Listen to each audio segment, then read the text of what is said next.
welcome back. My name is Andrea, and if you're here, you know I've been talking about my experience as I go through litigation with the Phoenix Suns and Mercury and how I feel like the NBA has done a poor job of mitigating the pain and hurt caused by people that work within that organization.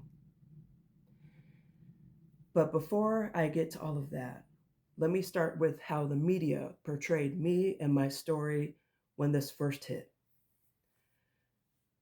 Because, like with the Nolan Wells case,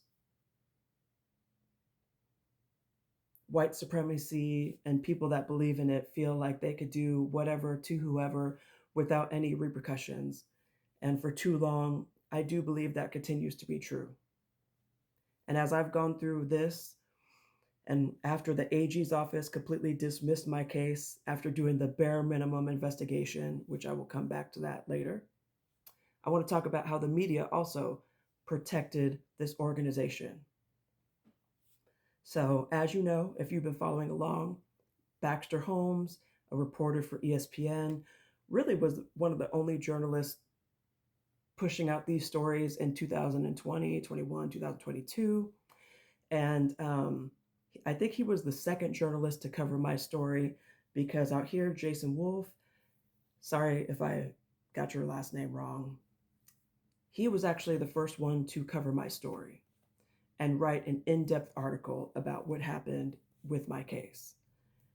And around the time that his article came out, other people in the media immediately called my case ridiculous, including a reporter who was just like $60 million, ridiculous.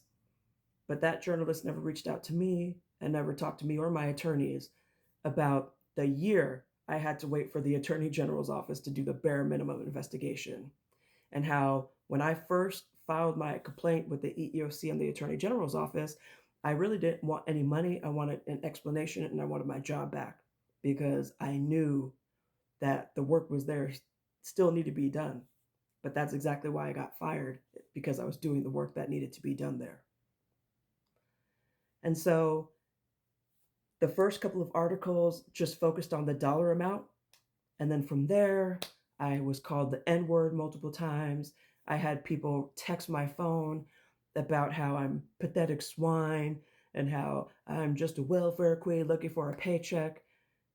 And what happened to me and other people was just completely disregarded. And it didn't help when Matt Ishbia came out and disregarded my claim as well. As the same thing with Stacy Mitch, their communications person. Again, before they knew what documentation I had, she just dismissed my case and said that I was fired because I was just so bad at my job. And at no time did the media require the Phoenix Suns and Mercury to prove that I was bad at my job before they put those quotes out there. But before they would print any quotes from me or anything about my story, they had to verify things 3, 4, 50, 11 times. So the first couple of articles were kind of just about the dollar amount and how it was ridiculous. And then Jason wrote a really in-depth article, and he had some pretty poignant quotes from Monet Newton, who passed away in 2024. She was shot and killed when she broke up with her boyfriend, Chase. And I'll talk to you more about that later in the different episodes. And after Jason wrote that article, people within the Phoenix Suns Mercury organization tried to have that man fired. They tried to get him fired, tried to get his job from him, but he documented his conversations and the questions that he asked so well. They kind of had to leave him alone. Now, I don't know if he still works there. I haven't talked to him in a long time, but that's the type of power that the wealthy and the elite have. If you have the audacity to speak up, they try to ruin your life like they've tried to ruin mine. They tried to get that journalist fired because Baxter Holmes from ESPN broke all the articles about the Suns and not the local journalists here because they're all too afraid of that organization because it's the holy grail, it's the basketball team. But I still don't think anybody in the media has covered this well enough and more in-depth enough. And even though the organization was disciplined by the NBA, they still decided that they didn't need to do anything that they were told to do. And I'll talk to you more about that next.